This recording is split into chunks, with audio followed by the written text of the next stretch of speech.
Now, fear is going to be a player in your life, but you get to decide how much.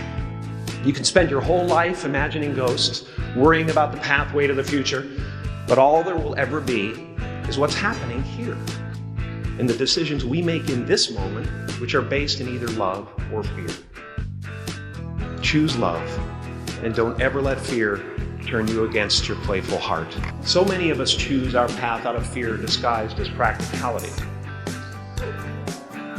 What we really want seems impossibly out of reach and ridiculous to expect, so we never dare to ask the universe for it. My father could have been a great comedian, but he didn't believe that that was possible for him. And so he made a conservative choice. Instead, he got a safe job as an accountant. And when I was 12 years old, he was let go from that safe job. And our family had to do whatever we could to survive. I learned many great lessons from my father, not the least of which is that you can fail at what you don't want.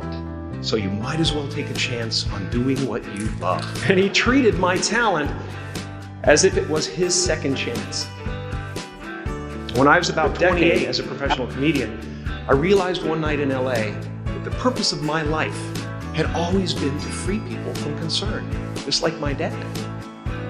And when I realized this, I dubbed my new devotion the Church of Freedom from Concern.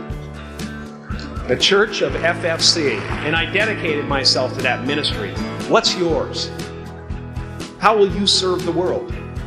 What do they need that your talent can provide? That's all you have to figure out.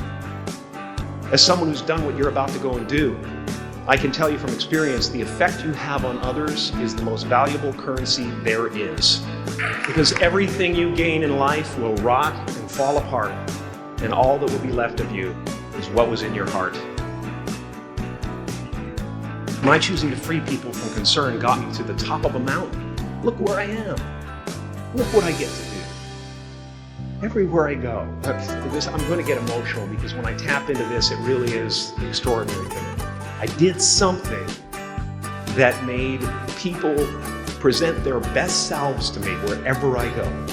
I am at the top of the mountain, and I was, and the only one I hadn't freed was myself. And that's when my search for identity deepened. I wondered who I'd be without my fame. Who would I be if I said things that people didn't want to hear? Or if I defied their expectations of me? And that peace that we're after, lies somewhere beyond personality, beyond the perception of others, beyond invention and disguise, even beyond effort itself.